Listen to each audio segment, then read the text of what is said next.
Hey everybody, this is Perch. This video is not a popular video. I know that up front. But I think for the people who will appreciate it, it will be valuable. And for a few of you, yeah, hopefully I win you over with this argument. Um, I want to talk about comic book innovation because the reality is the comic book market, by and large, has been stale for roughly 30 years. My argument here is that, if you look at comic book, the business, and taking a step back, if you think about different products that go into market and different channels of business, you typically have phases where a business will get, in nascent and then it will get mature and then eventually it will get into kind of afterlife. There's different words and how they describe it depending on where you grew up in the country, but basically it means the business is clearly in need of innovation, but there isn't enough money or appetite or interest to push it. And so it enters into almost a zombie state where it's continuing, but it's not really moving the needle. And you see this general slow decline in revenue. Money doesn't come into it. One of the things to watch for in any kind of business is, do investment banks, do kind of VCs, and comic books is so way down the chain. And we're talking about technology here. Are they interested in investing? What kind of multiples are they interested in investing in? What kind of gamble do they see this investment? And comic books, you can use the same model, even though it doesn't have the same kind of return, it doesn't have the same kind of money or people into it. But comic books, in the early 90s, a number of things happened at once. We had the next kind of push of the direct market, which sent, high money into comic books in the early 90s. And of course, there was the retraction in the late 90s, which was fairly predictable. I remember a lot of comic shops went out of business during that time period, and there was a kind of a big kind of reaction to the market. But there were a handful of comics book shops and retailers that did well because they realized that ordering like 5,000 copies of Youngblood #1 was a bad idea, and that the speculator market was going to collapse. But anyway, you had comics go from the newsstand to the direct market. You also had this evolution of a third power, in this case, Image, which was heavily built on speculation. It's hard to view it that way because I know a lot of us have fond memories about Todd McFarlane and Rob Liefeld and others. But from a pure business standpoint, that was the speculation market. It was a bunch of artists who went in, who sold on promise, but really had no history of sales or anything else. And sure enough, a lot of those companies within Image were parceled off, like Wildstorm, ultimately bought by DC. You had kind of different groups go the way it is, and Image has completely transformed itself from where it was in the early 90s to today. Every now and then Image will like come out and say, yeah, we're still the place where creators go to own the rights of their books. But yeah, that's not that is not the Image of today is not the Image of 1995. I mean, be clear. I don't think anybody truly believes that anyway. But basically, you had this transformation of the market. And really, we've been living in that same market for roughly 30 years. It's 2024, and we're in summer of 2024, and basically, we're looking at this market that has not really changed in 30 years. The direct market's still being pushed. We've seen incremental additions in comic book price. We've seen minor innovations in distribution and paper quality and everything else.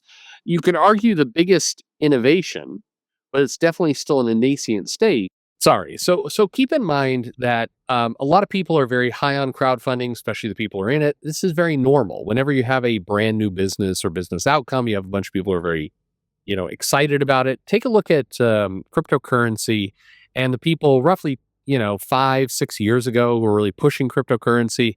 And you have people like, this is the future of everything, but really the market hasn't digested it. It is an immature market in a lot of ways. And it hasn't really grown. It hasn't really evolved. That's where crowdfunding is. There's clearly an area where it will gain more money. And you may be looking at this going, what are you talking about? There are people who make hundreds of thousands of dollars on crowdfunding. Yeah, sure. But when it's entered into a state of maturity is when there's a reliable $50 to $100 million business with crowdfunding, and it's not there yet. It won't be for a while. Even if you look at kind of business investment and you look at how markets assess crowdfunding, Kickstarter, Indiegogo, they're still considered junior companies or nascent companies. That's where they are. So I'm trying to prove a point here, and the point here is that comics have not evolved. And you have a lot of creators who have tried different things. You have a lot of people who love comics. The passion is there, but you haven't really seen this evolution. And there's a bunch of outliers there. There's crowdfunding, there's digital, there's manga, there's, imports. If I can describe manga a different way, it's importing into another market. But overall, you haven't seen anything really take hold and transform the business. But every business in, the history of everything gets transformed at some point, and comics will have its turn. The question will be, what will that transformation look like? If you're asking me, the transformation of comics is going to be heavily digital based. There's too many devices out there. There's too many people with mobile phones, with the ability to purchase content. We've seen music, we've seen movies go that way. Comic books are certainly going to go there. And if you're a traditionalist, by the way, that sits there and going, I love printed pages, I love holding it in my hands, that's cool. It's not like going digital means that vanishes. It just means that there's too much business and money and opportunity in digital for it to be ignored. So I think that's absolutely part of the future. I also think that some element of crowdfunding, I don't think it's necessarily like, hey, I'm going to do a book, support my book, give me money, and then I'll maybe send you a book. Because let's face it, a lot of the crowdfunding campaigns have delivered jack shit for people. And I mean, nobody likes necessarily hearing that because it sounds like like you're crapping on somebody's business model, but it's true. There's been way too many unfulfilled or fulfilled way beyond when it was promised for, that part of the business to be considered mature. If your business model is, hey, trust me, bro, you'll get a book someday, you don't have a business. And I don't care how much you like the person behind it. It's true. And quite frankly, and I'll say this, and I guess some of you can consider this a shot at, somebody. You'll think of somebody to say that. If you're a relatively big name that has some celebrity in comics and you have not fulfilled in any kind of timely manner, yeah, you've kind of fucked everybody. You have. I'm sorry. You can use all the excuses you want about, hey, it's worth waiting for quality and everything else, but fair or unfair, if you're a big name in comics and you haven't fulfilled in a quality manner or timely manner, you've got a louder voice than many, and you have fucked a lot of people who have no voice, who are trying to make this business work, because people are going to think twice about funding an unknown when the known screwed them. It is what it is. You can own it, you can not own it, but it's true. I say all this because comic books as a business is desperate for transformation. It is fairly rare for a business to still be alive and not change itself fundamentally in 30 years. And I know that, you can look at comics and you can say there's been a lot of change in comics, and there has. There's been differences in artists, writers, editors, business models. You could make somewhat of an argument to say, Disney bought Marvel, Warner got tighter connected to DC, Netflix bought, Mark Miller. You could basically make an argument that, of these big corporations came to play, but they didn't transform the business when they did. They just spent some money, took a couple players off the table, and that's what we've got right now. That's not true transformation. So 30 years of a business still being alive and not transforming is weird.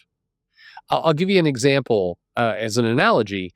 You think about you filling up your car with gas, right? That's a very kind of old school, dumb thing. However, 30 years ago, you were going to the pump, you're putting the gas in the car, and you're having to go into the shop and pay somebody. And then, we now have pay at the pump. We have pay with your phone at the pump. We have loyalty points. We have all these things. There's been transformation in something as stupid as putting gas in your car.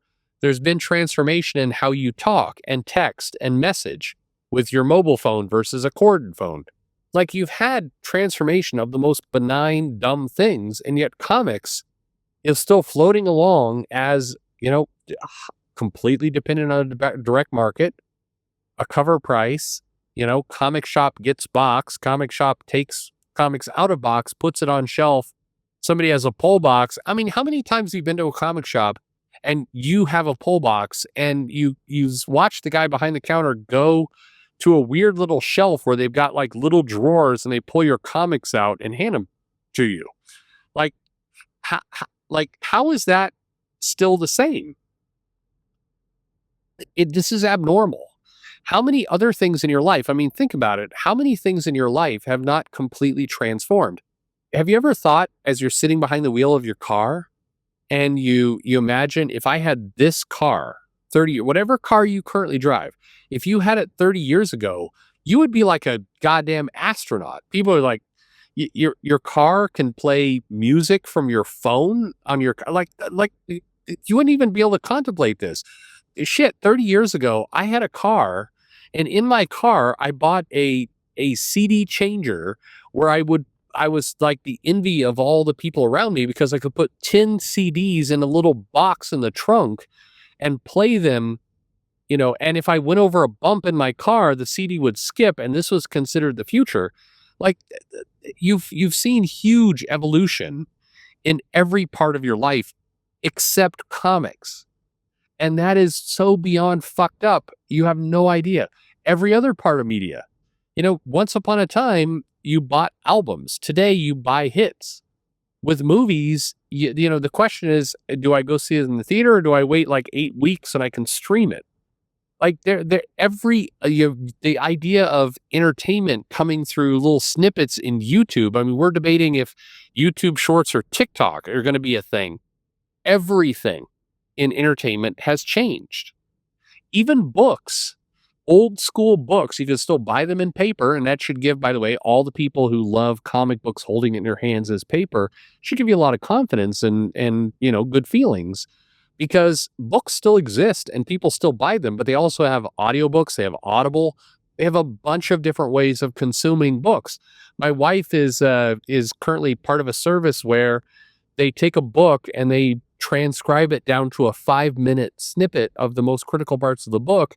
And then she listens to it on audio, and they give her little text message cues of some of the most important things so she can remember it over the next 2 weeks. Like, it's a whole program. You've seen this evolution. Nothing in comics. And when you discuss this with people who are editors like the Nick Lowe's or the C.B. Smolskys or the Marie Javins, they just kind of laugh and go, yeah, I'm trying to get a job at Scholastic, or wherever the fuck they're trying to get employed. And it just tells you comic books are beyond overdue for disruption. So who's going to bring it? Well, thanks for listening.